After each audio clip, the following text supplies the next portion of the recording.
The homeless man, sitting under the bridge in Memphis, was playing guitar like his life depended on it. His clothes were torn, his hair was wild, but his fingers moved across the strings with the precision of someone who had once commanded stages. Most people walking by dropped $1 and kept moving, hearing street music. But when Katt Williams stopped to listen, he heard something everyone else missed. Pure genius that had been forgotten by the world. Welcome to Visionary Story. Before we begin this story of forgotten talent, second chances, and the music that lives in broken hearts, tell me in the comments, where are you watching from today?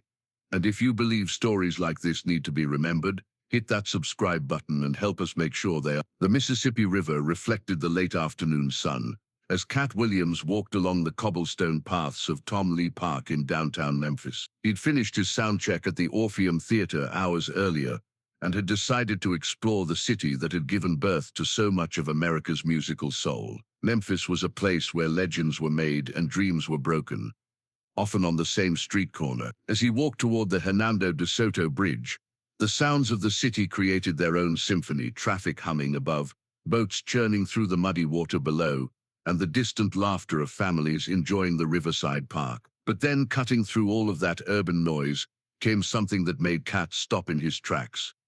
Music, real music, not the canned melodies from a passing car radio or the street performer playing familiar covers for tips, but something raw and authentic that seemed to pull at something deep in his chest. The sound was coming from beneath the bridge, where the concrete supports created a natural amphitheater of sorts. Katt followed the melody, walking down a steep embankment littered with the debris of urban life, discarded bottles, old newspapers, and the kind of trash that accumulated in places where the forgotten people gathered. There, sitting on an overturned milk crate with his back against the massive concrete pillar, was a man who looked like he'd been living rough for a very long time. His hair was long and unkempt, streaked with premature gray that spoke of hard years. His clothes, a faded flannel shirt and jeans with carefully patched holes, had seen better decades. His boots were held together with duct tape, and everything about his appearance suggested someone who had been invisible to society for far too long. But in his hands was a guitar that told a different story entirely.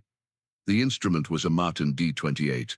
Katt realized, a guitar that would easily cost $3,000 new. Despite being weathered and worn, it was clearly well maintained, the strings bright and properly tuned, the body polished despite its age. This wasn't the kind of guitar a casual street musician would own. This was the instrument of someone who understood music on a level most people never would. And the man was playing it like an angel who'd fallen to earth and forgotten how to fly back home.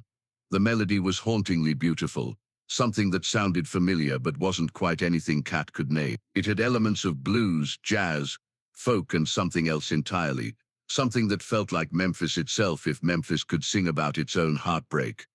Katt found himself moving closer, drawn by the music despite his usual instinct to maintain his privacy in public space. As he got within listening distance, he realized the man was singing too, his voice a gravelly whisper that seemed to carry decades of pain and hope in equal measure.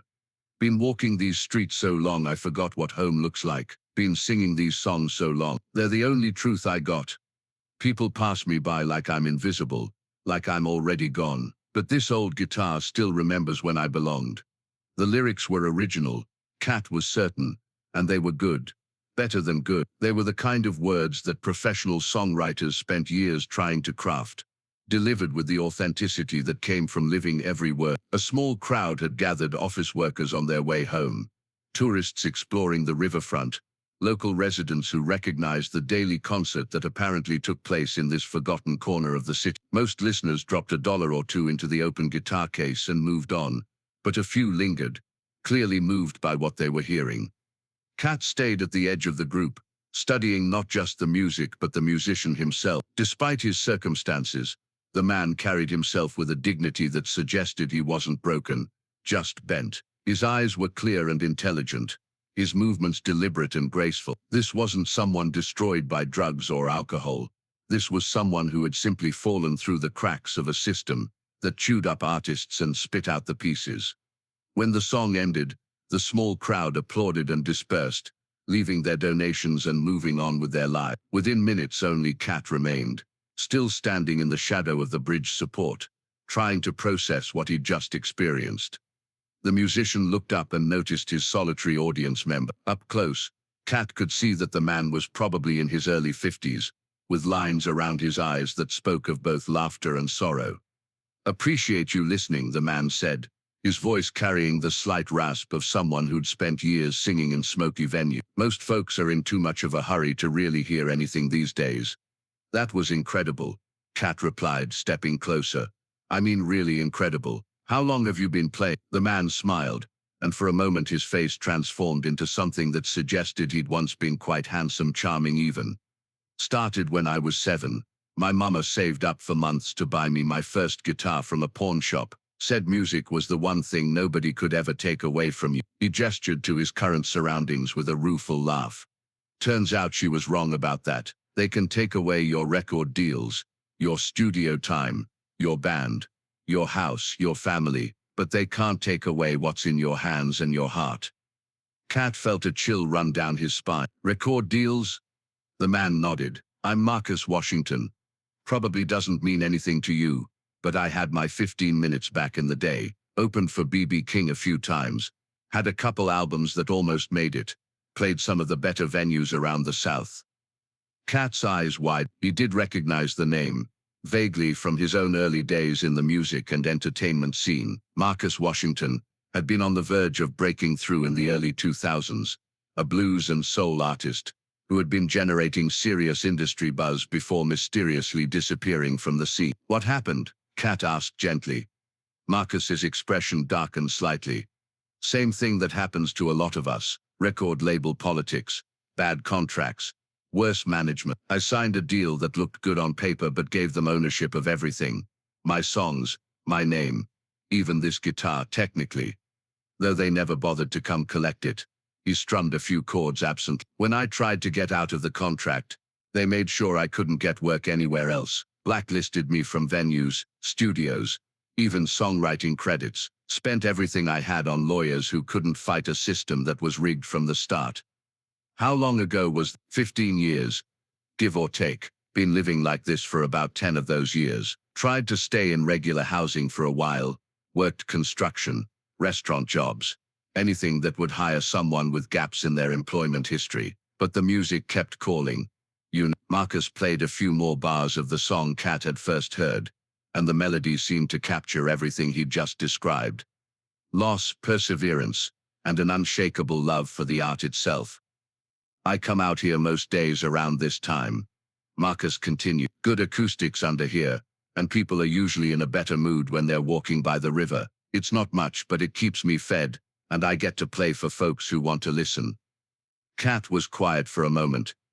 He'd been in the entertainment industry long enough to have heard variations of Marcus's story many times. Talented artists who got chewed up by predatory contracts, who found themselves legally prevented from practicing their craft, who fell through the safety nets that were supposed to protect creative people. But he'd also been successful enough to have options, connections and resources that Marcus clearly lacked. "Marcus," Katt said finally, "what would you do if someone gave you a real chance to get back into the music business, a legitimate opportunity, with proper contracts and legal protection?" Marcus laughed, but it wasn't bitter. "That's a nice thought, but I'm 53 years old, living under a bridge, and legally I still can't use my own name for recording. Even if someone wanted to take a chance on me, the industry doesn't have much use for broken-down blues players with too much history." "What if I told you that the industry needs exactly what you have?" Katt asked. "Authenticity, real-life experience, music that comes from somewhere true." Marcus looked at him more carefully now, perhaps beginning to recognize something familiar in Katt's face or voice. "Are you in the music business?" Marcus asked.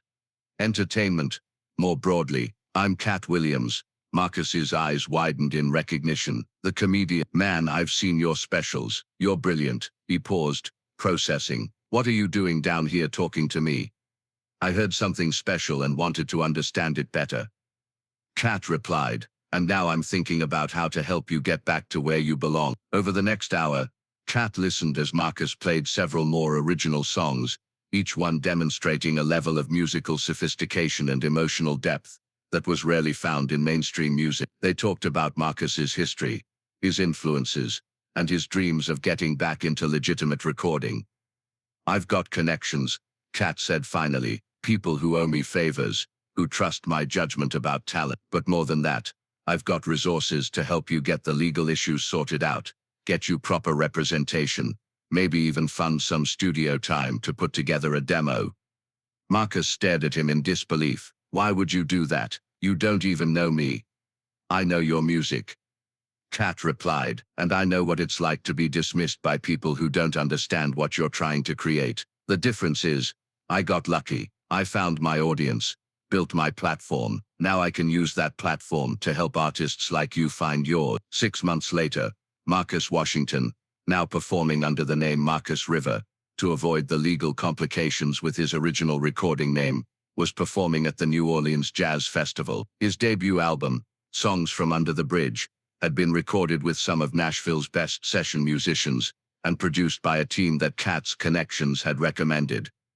The album wasn't a massive commercial success, but it didn't need to be. Marcus was making a living playing music again, performing at festivals, small venues, and the kind of intimate concerts where his storytelling style could really connect with audiences. More importantly, he had an apartment, a reliable income, and the dignity that came with being recognized as the artist he'd always been. He sent Katt updates regularly, photos from performances, reviews of his shows, stories about young musicians he was mentoring, who reminded him of his younger self.